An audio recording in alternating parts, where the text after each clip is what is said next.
প্রিয় শিক্ষার্থীরা, তোমরা কেমন আছো? আশা করি ভালো আছো। অনেকদিন পর তোমাদের সাথে কথা। আমি তোমাদের কোর্স টিচার নাজনীন জাহান, প্রভাষক, অর্থনীতি বিভাগ, মোহাম্মদপুর কেন্দ্রীয় কলেজ। প্রিয় শিক্ষার্থীরা, আজকে আমি তোমাদের মুদ্রাস্ফীতি নিয়ে আলোচনা করব। মুদ্রাস্ফীতি কী, কাকে বলে, মুদ্রাস্ফীতির যাবতীয় জিনিস নিয়ে বিশদভাবে আলোচনা করব। চলো আমরা আমাদের ক্লাসে চলে যাই। প্রিয় হিসাব বিজ্ঞান ও ফিনান্স অ্যান্ড ব্যাংকিং বিভাগের দ্বিতীয় বর্ষের শিক্ষার্থীরা, তোমাদের আমি মোটামুটি সামষ্টিক অর্থনীতির সব চ্যাপ্টারগুলোই কিন্তু পড়ানো শেষ। এখন আমরা কিন্তু আমাদের কোর্সের একেবারে শেষ পর্যায়ে।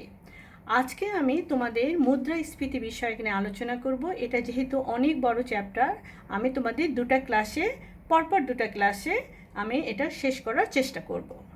চলো আমরা প্রথমেই জানি কি যে মুদ্রাস্ফীতি কী, তারপরে আসবো আমরা মুদ্রাস্ফীতির বৈশিষ্ট্যগুলো কী। প্রথমেই আসি মুদ্রাস্ফীতি কী বলতে আমরা কি বুঝি। যখন দ্রব্য সামগ্রী ও সেবার দামের স্তর ক্রমান্বয়ে বাড়তে থাকে, অর্থাৎ মূল্য ক্রমান্বয়ে কমতে থাকে, তখন তাকে মুদ্রাস্ফীতি বলে। অর্থাৎ মুদ্রাস্ফীতির মান মানেই হচ্ছে অর্থের কি প্রসার। কাজেই মুদ্রাস্ফীতির সময় অর্থের যোগান বৃদ্ধি পায়, ব্যাংকগুলো ঋণের পরিমাণ বাড়ে, শ্রমিক শ্রেণী উচ্চ মজুরি প্রত্যাশা করে বলে দ্রব্য সামগ্রীর দাম আস্তে আস্তে বাড়তে থাকে। তারপর কি হয় যে দ্রব্য সামগ্রী যখন বাড়ে তখন কি হয়, সাধারণত দাম স্তরে এই রূপ যখন ক্রমান্বয়ে বৃদ্ধি পেতেই থাকে, তখনই তাকে কি বলা হয়, সেই পরিস্থিতিটিকে বলা হচ্ছে মুদ্রাস্ফীতি। বিভিন্ন অর্থনীতিবিদ মুদ্রাস্ফীতি সম্পর্কে বিভিন্নভাবে সংজ্ঞায়িত করেছেন। যেমন কেইন্স বলেছেন, মুদ্রাস্ফীতি হচ্ছে এমন একটি অবস্থা যেখানে দ্রব্য সামগ্রীর যোগানের তুলনায় কার্যকর চাহিদা বেশি। তারপর অধ্যাপক গেগরির মতে ক্রয় ক্ষমতার অস্বাভাবিক বৃদ্ধি হচ্ছে মুদ্রাস্ফীতি। অর্থাৎ আমরা বলতে পারি যে যখন দীর্ঘকাল ব্যাপী দ্রব্য সামগ্রী ও সেবার দামের স্তর ক্রমান্বয়ে বাড়তে থাকে, মানে দ্রব্য সামগ্রী কিন্তু একই থাকে কিন্তু তার দামটা ক্রমান্বয়ে বাড়তে থাকে এবং অর্থের মূল্য ক্রমান্বয়ে কমতে থাকে। অর্থাৎ অর্থের মূল্য হচ্ছে যে ক্রয় ক্ষমতা, যে অর্থের মূল্য ক্রমান্বয়ে কমতে থাকে তখনই তাকে মুদ্রাস্ফীতি বলে। অর্থাৎ যেমন ধরো তোমার কাছে 10টা কলম রয়েছে, 10টা কলমের প্রতিটা কলমের মূল্যের দামই 10 টাকা 10 টাকা, কিন্তু এখন এই কলম যদি 10টা কলমের চাহিদা যদি হঠাৎ করে বেড়ে যে 20টা কলমের প্রয়োজন হয়, তখন কি করবে বিক্রেতা? এই 10 টাকা মূল্যের কলম কিন্তু হঠাৎ করে দামটা বাড়িয়ে সেটাকে 15 টাকা করবে। এই যে দ্রব্য মূল্যের কি বলা হচ্ছে যে দামের স্তর ক্রমান্বয়ে বাড়তে থাকবে। অর্থাৎ 10 টাকা মূল্যে আমার কিন্তু কলমের মূল্যটা 10 টাকাই ছিল, কিন্তু সেটা হঠাৎ করে বেড়ে সেটা 15 টাকায় মূল্যে বিক্রয় করছে, কারণ দ্রব্যের চাহিদা বেড়ে গিয়েছে। অর্থাৎ আমি বলা হচ্ছে যে দ্রব্য সামগ্রী সেবার দামস্তর ক্রমান্বয়ে যদি বাড়তে থাকে এবং অর্থের মূল্য ক্রমান্বয়ে কমতে থাকে, তখনই তাকে মুদ্রাস্ফীতি বলে। এখন যদি বলি যে মুদ্রাস্ফীতির বৈশিষ্ট্যগুলো কি কি, আমাদের দ্বিতীয় কোশ্চেন দেখো, এখানে লেখা আছে কি মুদ্রাস্ফীতির বৈশিষ্ট্য। দ্রব্য সামগ্রীর দাম ও সেবার দামের স্তর ক্রমান্বয়ে বাড়তে থাকবে, অর্থের মূল্য ক্রমান্বয়ে কমতে থাকবে, অধিক পরিমাণ অর্থ দিয়ে কম পরিমাণ দ্রব্য সামগ্রী ক্রয় করতে হয় এবং দ্রব্য সামগ্রী যোগানের তুলনায় সামগ্রিক চাহিদা অধিক হয়।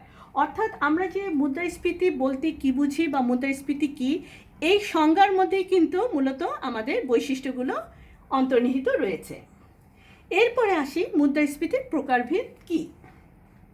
মুদ্রাস্ফীতির প্রকারভেদ বলতে আমরা কি বুঝি, মুদ্রাস্ফীতি অনেক রকম হতে পারে।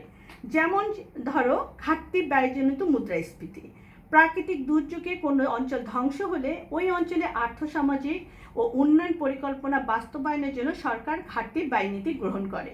ফলে জনগণের নিকট অর্থের পরিমাণ বৃদ্ধি পেলেও উৎপাদনের পরিমাণ বাড়ে না, এতে দামের স্তর বৃদ্ধি পায় বলে ঘাটতি ব্যয়জনিত মুদ্রাস্ফীতি দেখা দেয়। তারপরে কি রয়েছে ঋণ সম্প্রসারণ জনিত মুদ্রাস্ফীতি। কেন্দ্রীয় ব্যাংক যদি কোনো কারণে ব্যাংক হার হ্রাস করে, তাহলে বাণিজ্যিক ব্যাংকগুলোর ঋণ প্রদান ক্ষমতা অনেক বেশি বৃদ্ধি পায়।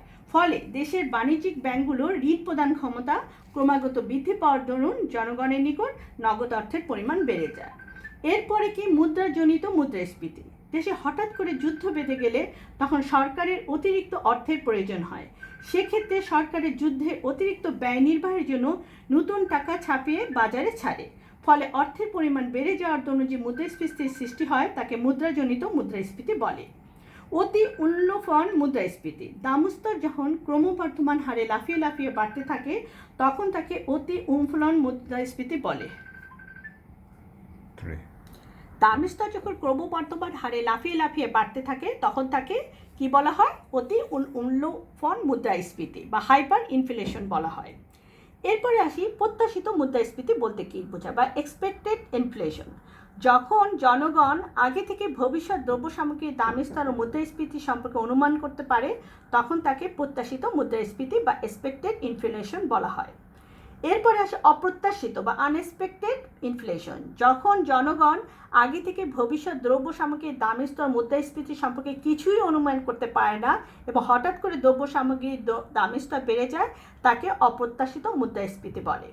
চাহিদা বৃদ্ধিজনিত মুদ্রাস্ফীতি, ব্যক্তিগত ও সরকারি বিনিয়োগের ফলে জনগণের আয় বৃদ্ধি পেলে ব্যয়ও বৃদ্ধি পায় বলে সামগ্রিক চাহিদা বৃদ্ধি পায়। অতএব সামগ্রিক যোগানের চেয়ে যখন সামগ্রিক চাহিদা বৃদ্ধি পেলে দামের স্তরের যে বৃদ্ধি ঘটে তাকেই বলা হচ্ছে চাহিদা বৃদ্ধিজনিত মুদ্রাস্ফীতি। এরপরে আসে কি ব্যয় বৃদ্ধিজনিত মুদ্রাস্ফীতি বা কস্ট পুশ ইনফ্লেশন। মজুরি সহ উৎপাদনের উপকরণের দাম বৃদ্ধি পেলে উৎপাদন খরচ বেড়ে যাওয়ার দরুন মোট উৎপাদন হ্রাস পায়, ফলে সামগ্রিক চাহিদার তুলনায় সামগ্রিক যোগান কমে যায়। এতে কি করে? দামের স্তরে যে ক্রমাগত বৃদ্ধি ঘটে তাকেই বলা হচ্ছে ব্যয় বৃদ্ধিজনিত মুদ্রাস্ফীতি। মজুরি ও মুনাফা বৃদ্ধিজনিত মুদ্রাস্ফীতি, শ্রমিকের মজুরি ও উৎপাদকের মুনাফা বৃদ্ধি পেলে সামগ্রিক চাহিদা বৃদ্ধি পায়, ফলে সামগ্রিক চাহিদা বৃদ্ধি পাওয়ার কারণে দামের স্তরে যে বৃদ্ধিটা ঘটছে তাকেই মজুরি ও মুনাফা বৃদ্ধিজনিত মুদ্রাস্ফীতি বলে। অবাধ মুদ্রাস্ফীতি কি? সামগ্রিক দামের স্তর ক্রমাগত বৃদ্ধি পেতে থাকলে সরকার যদি মুদ্রাস্ফীতি নিয়ন্ত্রণের জন্য কোনোরূপ পদক্ষেপ গ্রহণ না করে তখন তাকে অবাধ মুদ্রাস্ফীতি বলে। আর মৃদু মুদ্রাস্ফীতিকে মানে মাইল্ড ইনফ্লেশন বলতে কি বুঝো? যখন দ্রব্য সামগ্রীর দামের স্তর আস্তে আস্তে বৃদ্ধি পেতে থাকে তখন তাকে মৃদু মুদ্রাস্ফীতি বলে। এরপরে রয়েছে কি প্রকৃত মুদ্রাস্ফীতি মানে রিয়েল ইনফ্লেশন। পূর্ণনিয়োগ অর্জনের পর সামগ্রিক চাহিদা বাড়লেও আর উৎপাদন বাড়ানো সম্ভব হয় না, এর ফলে আর্থিক ব্যয়ের অনুপাতে দামের স্তর বৃদ্ধি পেলে তাকে কি বলা হচ্ছে? প্রকৃত মুদ্রাস্ফীতি। আর প্রচ্ছন্ন মুদ্রাস্ফীতি, যখন জনগণের সঞ্চয় প্রবাহ বৃদ্ধির সাথে সাথে সরকারি নিয়ন্ত্রণ বা কিংবা বিনিয়োগ সৃষ্টিতে সরকারি ব্যর্থতার ফলে যে মুদ্রাস্ফীতির উদ্ভব হয় তাকে প্রচ্ছন্ন মুদ্রাস্ফীতি বলে। আর ধাবমান মুদ্রাস্ফীতি, দ্রব্য সামগ্রীর দামের স্তর যখন দ্রুত গতিতে বৃদ্ধি পেতে থাকে তখন তাকে ধাবমান মুদ্রাস্ফীতি বলে। আর শেষ বা অর্ধ মুদ্রাস্ফীতি বা সেমি ইনফ্লেশন বলতে আমরা কি বুঝি? অর্থনীতিতে পূর্ণনিয়োগ স্তরে পৌঁছানোর পূর্বে কোনো উপাদানের যোগান যখন স্থির থাকার জন্য উৎপাদন ব্যয় বৃদ্ধি পায়, ফলে দ্রব্য সামগ্রীর দামের স্তর বৃদ্ধি পেয়ে সামান্য মুদ্রাস্ফীতি দেখা দেয়। এই ধরনের মুদ্রাস্ফীতিকে কি বলা হচ্ছে? অর্ধ মুদ্রাস্ফীতি। তাহলে আমরা বুঝতে পারলাম মুদ্রাস্ফীতি কি, মুদ্রাস্ফীতির বৈশিষ্ট্য, মুদ্রাস্ফীতির প্রকারভেদ। এরপরে আসি মুদ্রাস্ফীতির কারণ কি, কি কারণে আমাদের মুদ্রাস্ফীতি সংঘটিত হয়। মুদ্রাস্ফীতির কারণ অনেকগুলো, যেমন ধরে কি জনসংখ্যা যখন অত্যাধিক বাড়লে মুদ্রাস্ফীতি দেখা দিতে পারে। উৎপাদন হ্রাসের কারণেও মুদ্রাস্ফীতি ঘটে, কারণ অর্থের যোগান স্থির থেকে প্রাকৃতিক দুর্যোগ যেমন ধরো ঘূর্ণিঝড়, জলোচ্ছ্বাস, অতিবন্যা, এই সমস্ত কারণে কৃষি ও শিল্পজাত দ্রব্যের কাঁচামালের কি দেখা দেয়? আমাদের স্বল্পতা বা ঘাটতি, ফলে সামগ্রিক উৎপাদন হ্রাস পেয়ে দামের স্তর বৃদ্ধি ঘটে। তারপরে কি মজুরি বৃদ্ধি ও মুদ্রাস্ফীতির আরেকটি কারণ। যুদ্ধকালীন ব্যয়, হঠাৎ করে যেমন দেশে যদি যুদ্ধ লেগে গেল, এই যেমন ধরো এই যে করোনা পরিস্থিতি, একটা এই ধরনের হঠাৎ করে ঘটনা হলে বা যুদ্ধ পরিচালনা করতে সরকারকে প্রচুর অর্থের প্রয়োজন হয়, কিন্তু এই বিপুল পরিমাণ অর্থ শুধুমাত্র ঋণ গ্রহণ এবং কর আরোপের মাধ্যমে সংগ্রহ করা কিন্তু সম্ভব নয়। কাজেই তখন কি করে? সরকার বাধ্য হয়ে নতুন টাকা ছাপিয়ে থাকে, ফলে দ্রব্য সামগ্রীর দামের স্তর বৃদ্ধি পেয়ে কি মুদ্রাস্ফীতির সৃষ্টি হয়।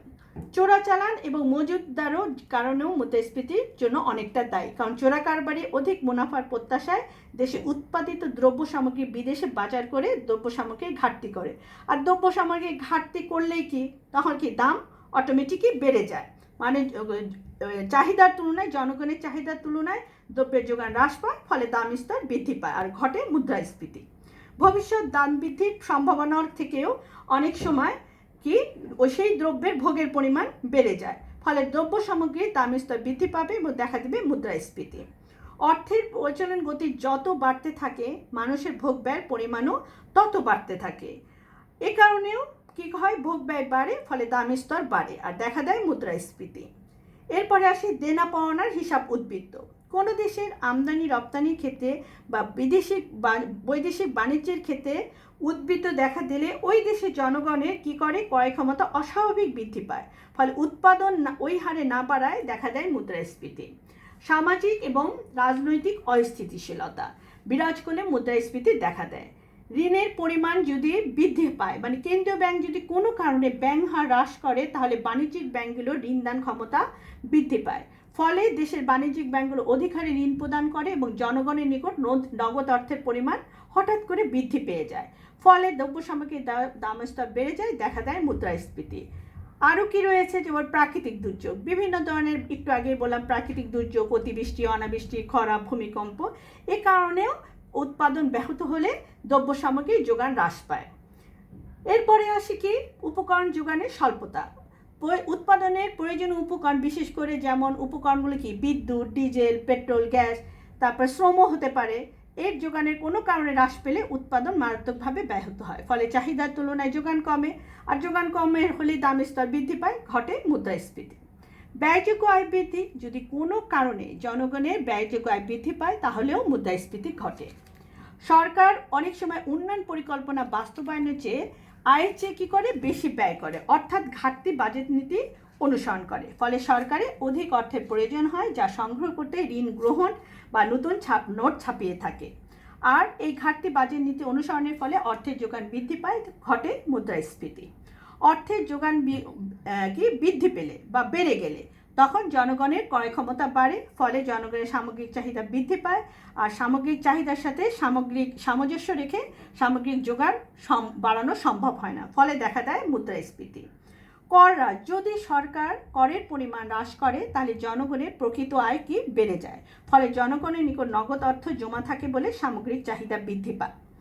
অনুৎপাদনশীল খাতে ব্যয় বৃদ্ধি, সরকার যদি শিশু পার্ক, উদ্যান, স্টেডিয়াম, এরকম অনেক বিনোদন কেন্দ্র রয়েছে যেগুলো অনুৎপাদনশীল খাত, সেক্ষেত্রে যদি অতিরিক্ত ব্যয় করে তাহলে জনগণের নিকট নগদ অর্থের পরিমাণ বৃদ্ধি পেয়ে ক্রয় ক্ষমতা বেড়ে যায়। অবকাঠামোগত দুর্বলতা, মানে দেশের অবকাঠামো যদি দুর্বল হয়, বিশেষ করে পরিবহন, যোগাযোগ, বিদ্যুৎ, গ্যাস, এই উৎপাদন কেন্দ্র করে কাঁচামাল আনা নেওয়ার সময় ও খরচ দুটোই বেশি পড়ে, ফলে প্রয়োজন অনুযায়ী উৎপাদন সম্ভব হয় না, ফলে দ্রব্য সামগ্রীর দাম বৃদ্ধি পায়। দ্রব্য সামগ্রীর দাম বৃদ্ধি পেলে কি হয়, মুদ্রাস্ফীতির সৃষ্টি হয়। এরপরে আসি আমদানি হ্রাস। অনুন্নত ও উন্নয়নশীল দেশের অর্থনীতি মূলত আমদানি নির্ভর, কাজেই যদি কোনো কারণে প্রয়োজনীয় দ্রব্য সামগ্রী আমদানি বন্ধ হয়ে যায় বা হ্রাস পায় তাহলে চাহিদার তুলনায় যোগান কম হয়, আর দেখা দেয় মুদ্রাস্ফীতি। লাস্ট বলি, স্বর্ণ ও রৌপ্যের মজুদ বৃদ্ধি, অর্থাৎ দেশে স্বর্ণ ও রৌপ্যের মজুদ বৃদ্ধি পেলে জনগণের নিকট অর্থের পরিমাণ বাড়ে, ফলে চাহিদা বৃদ্ধির কারণে দামের স্তর বৃদ্ধি পেয়ে মুদ্রাস্ফীতির সৃষ্টি হয়। অর্থাৎ আমরা বলতে পারি মুদ্রাস্ফীতির কারণ অনেক, তার মধ্যে আমি আজকে প্রধান 20টা কারণ বলা হলো, যেমন জনসংখ্যা বৃদ্ধি, উৎপাদন হ্রাস, মজুরি বৃদ্ধি, যুদ্ধকালীন ব্যয়, অর্থের যোগান বৃদ্ধি, কর হ্রাস, অবকাঠামোগত দুর্বলতা, দেনা পাওনা হিসাবে উদ্বৃত্ত, ঋণের পরিমাণ, এরকম বহুত কারণের জন্য আমাদের কি মুদ্রাস্ফীতির ঘটনা ঘটে থাকে। এরপরে আসি মুদ্রাস্ফীতির ফলাফল। এই যে মুদ্রাস্ফীতি যখন ঘটে তখন এর প্রভাব কি বা ফলাফলটা কি হতে পারে? আমাদের উৎপাদনের উপর অবশ্যই প্রভাব ফেলবে, যেমন ধরো মুদ্রাস্ফীতির মাত্রা কম হলে উৎপাদনের প্রতিটি স্তরে অনুকূল প্রভাব পড়ে, কারণ ওই সময় উৎপাদনকারীগণ অধিক মুনাফা অর্জনের জন্য কি করে, অধিক পরিমাণ উৎপাদনের চেষ্টা করে। অন্যদিকে মুদ্রাস্ফীতির মাত্রা বেশি হলে উৎপাদনের প্রতিটি স্তরে কি প্রতিকূল প্রভাব পড়ে, কারণ অধিক মুদ্রাস্ফীতির সময় হঠাৎ করে দামের স্তর কমে যাওয়ার কারণে সম্ভাবনা থাকে, ফলে উৎপাদনকারীগণ সতর্ক স্বরূপ কম উৎপাদন করে থাকে। ভোক্তাদের উপর প্রভাব হচ্ছে মুদ্রাস্ফীতির সময় অর্থের মান হ্রাস পায়, ফলে একই পরিমাণ দ্রব্য ক্রয় করতে পূর্বের চেয়ে বেশি অর্থের প্রয়োজন হয়। বিক্রেতার উপর কিভাবে প্রভাব ফেলে? মুদ্রাস্ফীতি সব সময় বিক্রেতাদের অনুকূলে অবস্থান রাখে, কারণ মুদ্রাস্ফীতি দেখা দিলে ক্রয় মূল্যের চেয়ে বিক্রয় মূল্য অনেক বেশি থাকে। শ্রমিক শ্রেণীর উপর কিভাবে প্রভাব ফেলে? যে মুদ্রাস্ফীতির ফলে সবচেয়ে বেশি ক্ষতিগ্রস্ত কি হয়, এই শ্রমিক শ্রেণী, কারণ মুদ্রাস্ফীতির সময় প্রয়োজনীয় দ্রব্য সামগ্রীর দাম বৃদ্ধি পাওয়ায় শ্রমিকদের প্রকৃত আয় হ্রাস পায়। কৃষক শ্রেণীর মধ্যেও কে নিত্য প্রয়োজনীয় দ্রব্য সামগ্রীর দাম বৃদ্ধি পায়, কাজে ভূস্বামীগণ তাদের উৎপাদিত ফসল চড়া দামে বিক্রয় করে অধিক লাভবান হয়। আর এদিকে দেখো প্রান্তিক এবং ভূমিহীন কৃষকরা মারাত্মকভাবে ক্ষতি হয়, কারণ তাদের জমির পরিমাণ খুব কম বা তাদের নাই বললেই চলে, ফলে তারা সারা বছরই বেশি দামে দ্রব্য সামগ্রী কিনে খেতে হয়। স্থির আয়ের মানুষের উপর মুদ্রাস্ফীতি বিভিন্নভাবে প্রভাবিত হয়, কারণ দ্রব্য সামগ্রীর দাম স্তর বৃদ্ধি পেলে জনগণ সামগ্রিক ব্যয় বৃদ্ধি পায়, কিন্তু তাদের আয় বাড়ানো সম্ভব হয় না। এরপরে আসে কি করদাতার উপর প্রভাব। মুদ্রাস্ফীতির সময় করদাতাগণ লাভবান হয়, কারণ মুদ্রাস্ফীতির সময় দ্রব্যমূল্য বেশি থাকায় কম পরিমাণ দ্রব্য সামগ্রী বিক্রি করে করের ব্যবস্থা করা সম্ভব হয়। নিয়োগের উপর প্রভাব। মুদ্রাস্ফীতির হার অল্প হলে বিনিয়োগের পরিমাণ বাড়ে, ফলে নিয়োগ বৃদ্ধি পেয়ে দেশে বেকারত্ব হ্রাস পায়। কিন্তু যদি মুদ্রাস্ফীতির হার বেশি হয় তাহলে বিনিয়োগকারীগণ অধিক বিনিয়োগের আগ্রহ হারিয়ে ফেলে। তারপরে কি আসে যে উদ্যোক্তা ও বিনিয়োগকারীর উপর প্রভাব। মুদ্রাস্ফীতির সময় উদ্যোক্তা বা বিনিয়োগকারীগণ বেশি লাভবান হয়, কারণ মুদ্রাস্ফীতির সময় উৎপাদন খরচ সহ শ্রমিকদের মজুরি যদি স্থির রাখা যায় তাহলে কিন্তু দ্রব্য সামগ্রীর দামের স্তর বৃদ্ধি পেলেও বিনিয়োগকারীগণ অধিক মুনাফা অর্জন করতে সক্ষম হন। এরপরে আসে কি মজুতদার বা ফটকা কারবারির উপর প্রভাব কিভাবে ফেলে। মুদ্রাস্ফীতির সময় মজুতদার বা ফটকা কারবারিগণ অত্যাধিক লাভবান হয়, কারণ তারা মজুদের পরিমাণ বাড়িয়ে কৃত্রিম সংকটের সৃষ্টি করে। আর সংকট সৃষ্টি করার মানে দাম ক্রমবর্ধমান হারে বৃদ্ধি পায়, ফলে তারা অধিক মুনাফা অর্জন করে। এরপরে আসে কি আন্তর্জাতিক বাণিজ্যের উপর কিভাবে প্রভাব ফেলে। যেমন ধরো মুদ্রাস্ফীতির সময় দাম স্তর বৃদ্ধি পাওয়ার ফলে দ্রব্য সামগ্রীর উৎপাদন খরচ বৃদ্ধি পায়, ফলে রপ্তানি পণ্যের বৈদেশিক চাহিদা হ্রাস পায়। এখন আসি আমরা তো স্থির আয় বললাম, চাকরিজীবীর উপর কিভাবে প্রভাব ফেলে। চাকরিজীবী শ্রেণীর আয় কিন্তু নির্দিষ্ট, কিন্তু মুদ্রাস্ফীতির সময় কি হয়, দ্রব্য সামগ্রীর দাম বৃদ্ধি পায়, অর্থাৎ তাদের প্রকৃত আয় হ্রাস পায়। কারণ মুদ্রাস্ফীতি আগে নির্দিষ্ট আয়তে যে পরিমাণ তারা দ্রব্য সামগ্রী বা জিনিসপত্র ক্রয় করতে পারত, মুদ্রাস্ফীতির সময় ওই একই পরিমাণ অর্থ দিয়ে পূর্বে চেয়ে কম পরিমাণ দ্রব্য সামগ্রী ক্রয় করতে হয় তাদের। লাস্ট বলি সামাজিক প্রভাব। মুদ্রাস্ফীতি দেখা গেলে এক শ্রেণীর মানুষ যেমন বেশি লাভবান হয় আর আরেক শ্রেণীর মানুষ বেশি ক্ষতিগ্রস্ত হয়, ফলে সমাজে কি হয়, আয় বৈষম্য সৃষ্টি হয় এবং সমাজ ব্যবস্থা কি হয়, অস্থিতিশীল হয়ে পড়ে। এই জন্য চুরি, ডাকাতি, কালোবাজি, দুর্নীতি, ছিনতাই, অবৈধ পথে আয় বাড়ানোর মানুষ চেষ্টা করে, এই স্থির আয়ের মানুষগুলো।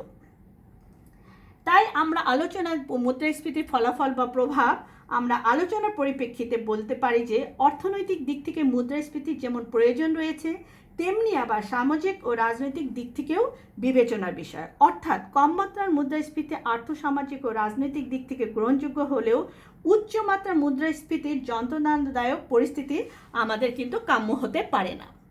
এরপরে আসি কি মুদ্রাস্ফীতি নিয়ন্ত্রণের উপায়। আজকে আমি তোমাদের এই মুদ্রাস্ফীতি নিয়ন্ত্রণের উপায় পর্যন্ত এই ক্লাসটা সম্পন্ন করব। চলো আমরা মুদ্রাস্ফীতি নিয়ন্ত্রণের উপায় নিয়ে আলোচনা করি। মুদ্রাস্ফীতি নিয়ন্ত্রণে আমরা কতগুলো উপায় রয়েছে। একটা হচ্ছে কি আর্থিক নীতি, আর একটা হচ্ছে রাজস্ব নীতি, আর একটা হচ্ছে প্রত্যক্ষ নিয়ন্ত্রণ পদ্ধতি। অর্থাৎ আমরা প্রথমেই বলি যে সামগ্রিক চাহিদা ও সামগ্রিক যোগানের যখনই অসমতা দেখা দেয় তখনই সামষ্টিক অর্থনীতিতে কিন্তু মুদ্রাস্ফীতি দেখা দেয়।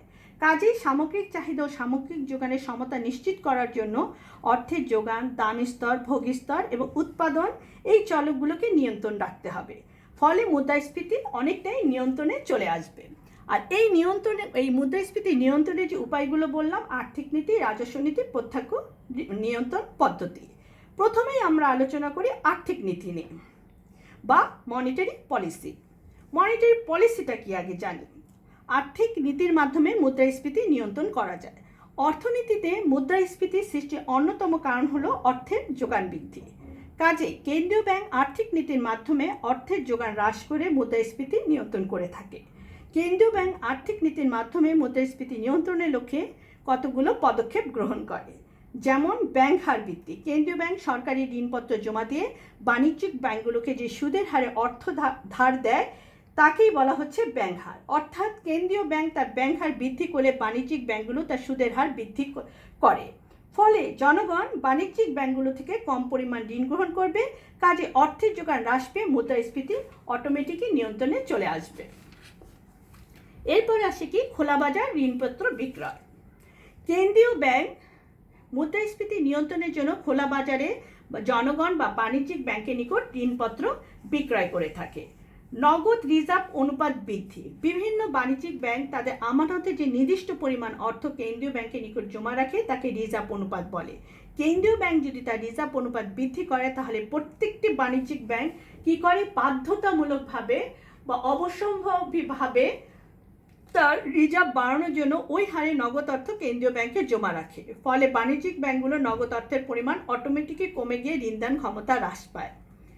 অটোমেটিকই তখন অর্থের যোগান হ্রাস পেলে কি হয়, মুদ্রাস্ফীতি নিয়ন্ত্রণে আসে। ঋণের রেশনিং পদ্ধতি। এটা কি, কেন্দ্রীয় ব্যাংক মুদ্রাস্ফীতি নিয়ন্ত্রণের জন্য অনেক সময় বাণিজ্যিক ব্যাংকগুলোকে ঋণ প্রদানের একটা নির্দিষ্ট সময় বেঁধে দেয়। ফলে কেন্দ্রীয় ব্যাংকের ওই বেঁধে দেওয়ার সময়ের বাইরে কোনো বাণিজ্যিক ব্যাংকই ঋণ প্রদান করতে পারে না।